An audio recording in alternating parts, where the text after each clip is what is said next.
अति जातिवादी लोगों का कब्जा इस बिहार में हो गया।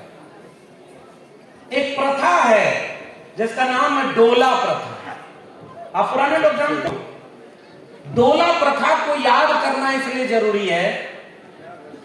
इज्जत आबरू मान सम्मान की बात करने वाले लोग जिस देश में ये बात तय करके खुद को गौरवान्वित करते हैं कि यत्र नार्यत्र पूज्यन्ते रमन्ते तत्र देवता, जहां नारी की पूजा होती है वहां नारी को समान अधिकार तक नहीं मिला,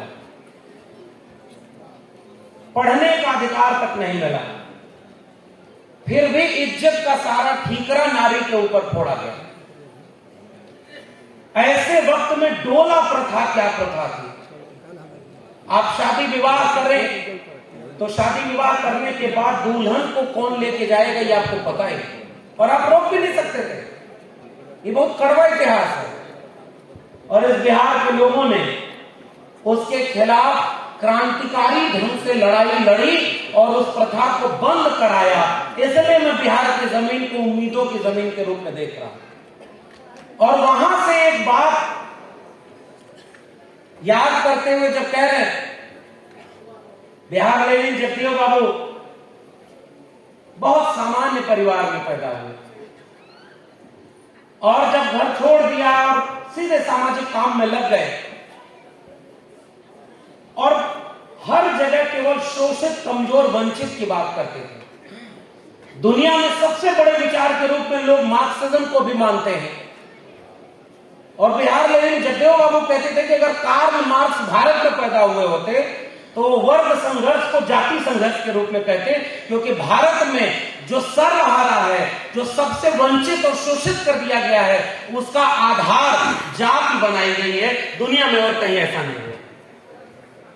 इसलिए वो कहते थे कि 10% लोग पर 90% लोगों का शासन है। वो 10% लोग 90% के ऊपर शासन कर रहे हैं। तो त्रिवेणी संघ और अर्जक संघ का इतिहास पता नहीं अब बिहार में कितना जिंदा है। हमारा आज का विषय है मौर्यकालीन भारत, स्वर्णिम भारत का निर्माण क्यों और कैसे। तो अभी मौर्यकालीन पर आने के पहले, क्योंकि वो तो 2500 साल हो जाएगा, मेरा मन है कि जरा 50 साल पहले जो भारत था संघर्षों का, उसको तो याद कर लिया जाए। जितना संघर्षों से वो हासिल था वो अभी हमारे सामने लुट गया है। सीधी सी बात यह है। और उन लोगों ने जब लड़ाई लड़ी, शोषित समाज दल और अर्जक संघ की लड़ाई, त्रिवेणी संघ की लड़ाई, और त्रिवेणी संघ को बदनाम किया गया कि वो 3 जातियों का संगठन है। और याद है ना वो 3 जातियां कौन सी थी? इस देश में यह भी कहा जाता है कि ओबीसी लोगों का कोई आंदोलन ही नहीं रहा, और यहां राजा तो दुनिया में बहुत हुए। राजाओं का इतिहास अपनी प्रजा के शोषण का इतिहास है।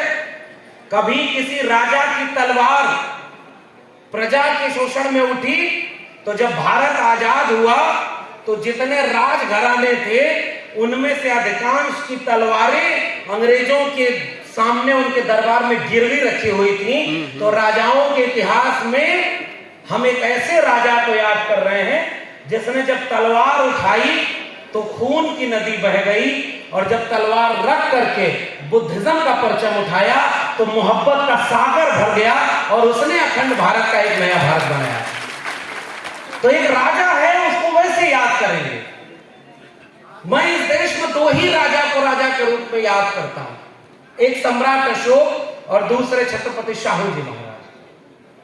लेकिन उसके पहले जो हुआ हमारे इसी देश में, इसी बिहार में, त्रिवेणी संघ को आप जानते नहीं होंगे, पता नहीं पुराने लोग जानते होंगे, और अर्जक संघ को लोग जानते होंगे।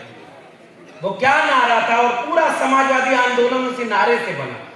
मैं उस नारे को क्यों याद करता हूं? क्योंकि हो सकता है मैं ज्यादा वक्त लेकर के जो बात कहूं वो हो सकता है इस नारे में बहुत कम वक्त में हो, और नई पीढ़ी के लोग। इस सभागार का एक आलोचना में करूं कि अगर यहां बैठे हुए लोगों की औसत उम्र निकाली जाए तो वो 50 के ऊपर हो। पुराने लोग यहाँ, और हमारा नौजवान रास्ते भर आया, कम से कम 10 जगह तो भागवत कथा हो रही थी।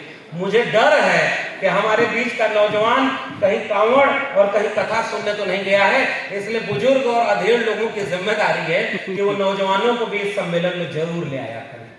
अब इसको आप कैसे बना सकते हैं, ये आप विचार करिए। ऐसे वक्त में समाजवादी आंदोलन का नारा था कि मिटे गरीबी और अमीरी, मिटे चाकरी और मजबूरी। अब यहां से मैं जगदेव बाबू को याद कर रहा हूं। 100 से कम न 1000 से ज्यादा समाजवाद का यही तकाजा। 2 बातें हैं मोटी मोटी, हमें चाहिए इज्जत रोटी। अब कल्पना करिए, इज्जत का सवाल वहां क्यों था? क्योंकि जाति देखकर बेइज्जती का समाज बनाया गया था। अपमान और जलालत जाति देखकर होती थी। और आज भी बहुत सारे इलाके में 5 साल 10 साल का बच्चा है तो उसकी जाति देखकर कोई 50 साल 60 साल का व्यक्ति भी पैर धोने के लिए बैठ जाता है, उसकी जाति की वजह से। और अब तो हम ऐसे भारत में हैं कि 20-25 साल के ऐसे अनपढ़ और कुपढ़ लोग जटा बढ़ाकर, भगवा और तमाम तरह का कपड़ा पहनकर, बिना पढ़ाई लिखाई के बाबा बन के पर्चा पढ़ रहे हैं। और इस देश की सरकारें बैठ करके ऐसे फेक बाबाओं के सामने झुक रही है ताकि 24 का चुनाव जितवाने में ये पाखंडी बाबा उनकी मदद कर दे। आरती उतार रहे चुने हुए प्रतिनिधि किसकी? जिसकी डिग्री का पता नहीं। कम से कम प्रधानमंत्री के तो विवाद होता है कि डिग्री ओरिजिनल है कि नहीं है। यहां तो डिग्री का पता ही नहीं, फिर भी वो बाबा बन करके पूरी दुनिया को ज्ञान का उपदेश दे रहे हैं। और इसलिए मैं कलम और किताब के इतिहास को याद कर रहा हूं, और तब जगदेव बाबू के और पूरे अर्जक संघ, त्रिवेणी संघ के नारे को याद कर रहा हूं। पुनर्जन्म और भाग्यवाद, इनसे निकला ब्राह्मणवाद। मानव कांशी राम से कई लोगों ने कहा कि आप कुछ किताबें में लिखा करिए। मानव कांशी राम ने कहा कि किताबें जोड़ने का काम हमारे पुरखे बाबा साहब अम्बेडकर कर रहे हैं, मुझे अब लोगों को जोड़ना है। जितना उन्होंने लिख दिया है वही मैं लोगों तक पहुंचा दूं, तब भी बहुत बड़ी क्रांति हो जाएगी। और इसलिए मैं कह रहा हूं, जगदेव बाबू और तमाम लोगों को याद करना केवल उनके शहादत दिवस और उनके जन्म जयंती के दिन याद करने की जरूरत नहीं है। आप पटना में घूम कर जाइए और देखिए कि जगदेव बाबू की जाति के लोग भी संविधान बदलने वाले लोगों के साथ खड़े होकर आज जगदेव बाबू को याद कर रहे हैं। मैं वो सवाल आपके सामने उठाना चाहता हूं। वो भी तो जगदेव बाबू को याद कर रहे हैं। बड़ा बड़ा होल्डिंग है और आपसे ज्यादा पैसा उनके पास है, आपसे ज्यादा ताकत उनके पास है।